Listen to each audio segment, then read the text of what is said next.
E se Adão e Eva nunca tivessem comido do fruto proibido?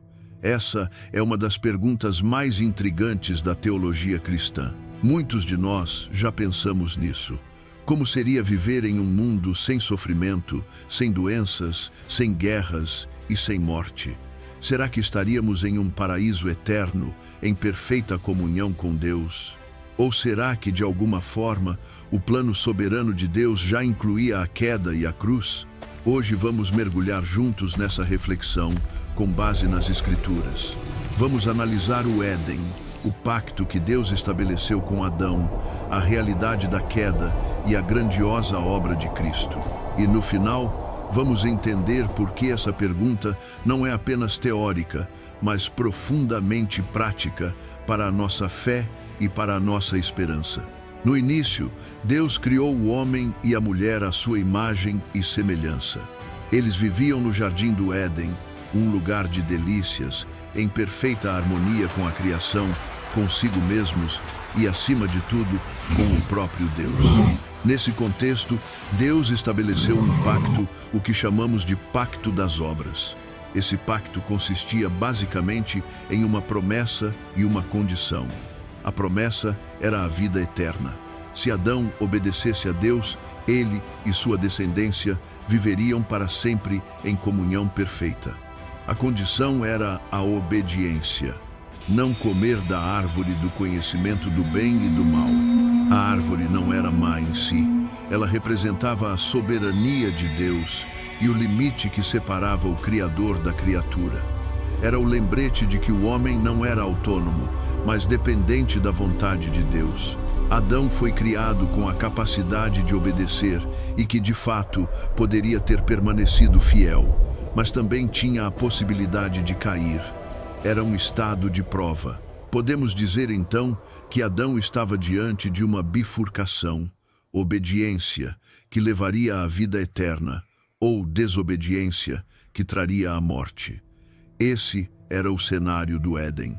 Será que Adão e Eva tinham condições de não pecar? Sim, tinham.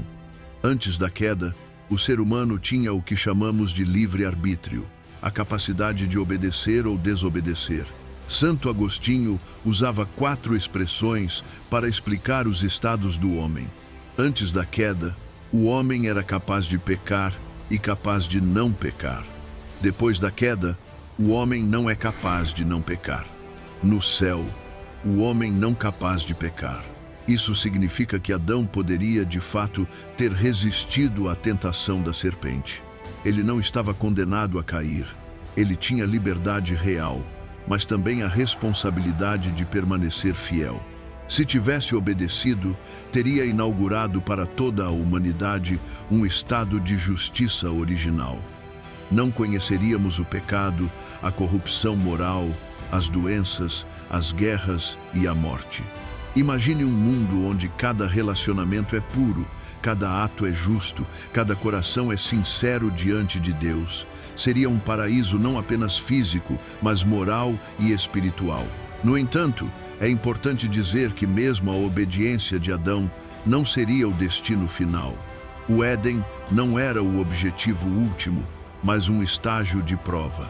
Se obedecesse, Adão entraria em uma condição glorificada, o que os teólogos chamam de vida eterna, no sentido pleno, semelhante ao estado que teremos na nova criação em Cristo.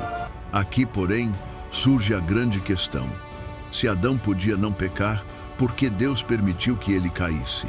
A resposta é firme: porque assim estava no plano soberano de Deus.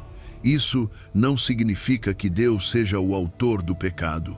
A Escritura é clara em dizer que Deus é santo e não pode ser tentado pelo mal, nem tenta ninguém. Tiago 1:13. Mas significa que nada escapa ao seu controle. Deus governa todas as coisas de tal forma que até mesmo os atos livres das criaturas cumprem seus decretos eternos. Isso é um mistério profundo, mas também um consolo. O universo não está fora de controle. A queda, portanto, não foi um acidente. Não pegou Deus de surpresa. Pelo contrário, Estava dentro de seu plano eterno de revelar algo ainda maior do que a perfeição do Éden, a sua graça redentora em Cristo. Jonathan Edwards, um dos grandes teólogos, dizia que a queda serviu como palco para a revelação mais gloriosa de Deus, a encarnação, morte e ressurreição de Jesus Cristo. Se não houvesse queda, não conheceríamos o amor sacrificial do Salvador. R.C. Sproul costumava dizer: se não houvesse queda, não conheceríamos a profundidade da graça de Deus. Conheceríamos sua bondade como Criador, mas não sua misericórdia como Redentor. Agora, pense comigo. E se não houvesse cruz, sem queda, não haveria redenção. Sem redenção, não haveria encarnação do Filho de Deus. Não haveria nascimento em Belém, não haveria milagres, não haveria sangue derramado na cruz, não haveria ressurreição ao terceiro dia. É verdade, viveríamos em um mundo sem sofrimento, mas também não conheceríamos o Deus que se fez homem, que andou entre nós, que chorou conosco, que carregou nossas dores. Não conheceríamos o amor que se doa até a morte, o amor que vence o pecado e destrói a morte. Em outras palavras, sem a queda, perderíamos a revelação mais profunda do caráter de Deus. Não veríamos sua justiça e misericórdia se encontrando na cruz. Não conheceríamos a graça que salva pecadores indignos. Por isso, mesmo sendo trágica, a queda abriu caminho para a maior manifestação da glória divina. Jesus Cristo, o Cordeiro que foi morto antes da fundação do mundo, como diz Apocalipse 13:8. Toda a história da humanidade, incluindo a queda, tem um centro: Cristo. Como Paulo escreve em Colossenses 1:16. Tudo foi criado por meio dele e para ele. Até mesmo a queda serviu para exaltar o Filho. Mas o que essa reflexão tem a ver com você hoje? Muito mais do que parece. Primeiro, humildade. A queda nos lembra que não somos autônomos. Assim como Adão, somos frágeis e inclinados ao pecado. Não podemos confiar em nós mesmos, mas precisamos depender da graça de Deus diariamente. Segundo, esperança. Saber que Deus usou até a queda para cumprir seu plano eterno nos enche de confiança. Se Ele transformou o maior desastre da história em palco para a maior vitória, então Ele pode transformar também as dores e falhas da sua vida em instrumentos de redenção. Terceiro, adoração. Quando pensamos que sem a queda nunca conheceríamos a cruz, nosso coração se enche de louvor. Nós adoramos não apenas o Deus Criador, mas o Deus Redentor, que nos amou até a morte e nos deu vida eterna em Cristo. Quarto, missão. Se a queda foi real, a salvação também precisa ser proclamada. Milhões ainda vivem separados de Deus. E nós fomos chamados a anunciar o Evangelho da Graça, para que muitos sejam resgatados pelo segundo Adão, Jesus Cristo. Então, o que teria acontecido se Adão e Eva não tivessem comido do fruto? Talvez viveríamos em um paraíso sem dor e sem morte, mas perderíamos algo ainda maior: conhecer a graça de Deus em Cristo.